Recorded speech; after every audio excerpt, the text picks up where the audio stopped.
ನಮಸ್ಕಾರ ಸರ್, ನಿಮ್ಮ ಹೆಸರು? ನನ್ನ ಹೆಸರು ಆದಿ ಅಂತ, ಆದರ್ಶ್ ಅಂತ ನನ್ನ ಹೆಸರು. ನೋಡಿದೀವಿ ಸೋಷಿಯಲ್ ಮೀಡಿಯಾದಲ್ಲಿ ಫುಲ್ ಹಾವಳಿನೇ ಮಾಡ್ತಾ ಇದೀರಾ. ಸೊ ಇಲ್ಲಿ ಹೇಗಿದೆ ಗಿಲ್ಲಿ ಹಾವಳಿ?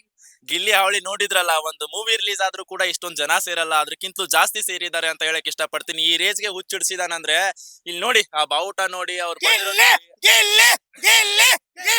ಎಲ್ಲ ಬೇರೆ ಬೇರೆ ಊರಿಂದ ಬಂದಿದ್ದಾರೆ. ಉತ್ತರ ಕರ್ನಾಟಕ ಆಗಿರ್ಬೋದು, ಬೆಳಗಾವಿ, ಹುಬ್ಳಿ, ಧಾರವಾಡ ಎಲ್ಲಾ ಕಡೆಯಿಂದ ಜನ ಸೇರಿದ್ದಾರೆ. ಆ ಲೆವೆಲ್ಗೆ ಹುಚ್ಚಿಡ್ಸಿದಾನ ಅಂತ ಹೇಳಕ್ ಇಷ್ಟಪಡ್ತೀನಿ. ನಾವಂತೂ ಒಂದು 2 ಮಂತ್ ಇಂದ ವಿಡಿಯೋ ಮಾಡ್ತಾ ಇದೀವಿ, ಒಂದ್ 300 ವಿಡಿಯೋ ಮಾಡಿದೀವಿ ಗಿಲ್ಲಿದು.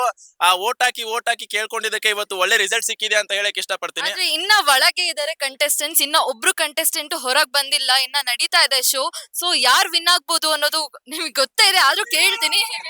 ಮೇಡಮ್, ಆಲ್ರೆಡಿ ಜನಗಳು ವಿನ್ ಮಾಡ್ಬಿಟ್ಟಿದ್ದಾರೆ ನಮ್ ಗಿಲ್ಲಿನ. ಅವನೇ ವಿನ್ ಆಗೋದು, ಅವನೇ ವಿನ್ನರ್ ಅಂತ ಹೇಳಕ್ ಇಷ್ಟಪಡ್ತೀನಿ.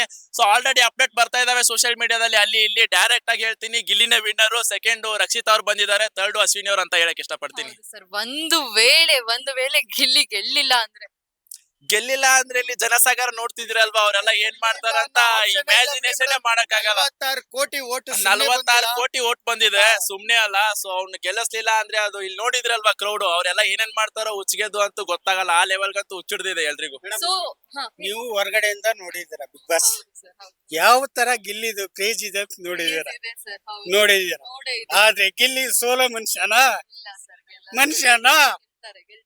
ಸೊ ಓಕೆ, ವಿನ್ನರ್ ಒಂದ್ ಕಡೆ ಇಟ್ರೆ ರನ್ನರ್ ಯಾರಾಗ್ಬೋದು? ರಕ್ಷಿತಾ ಅವರು, ಅಶ್ವಿನಿ ಅವರು, ಎಷ್ಟು ಜನ ಇದ್ದಾರೆ? ಸೊ ಯಾರು ರನ್ನರ್ ಆಗ್ಬೋದು? Rakshita runner up, winner Gilli ಆಗ್ತಾನೆ. ಥರ್ಡ್ ಪ್ಲೇಸ್ ಅಲ್ಲಿ ಅಶ್ವಿನಿ ಅವ್ರು ಬರ್ತಾರೆ madam. Okay sir, so thank you so much.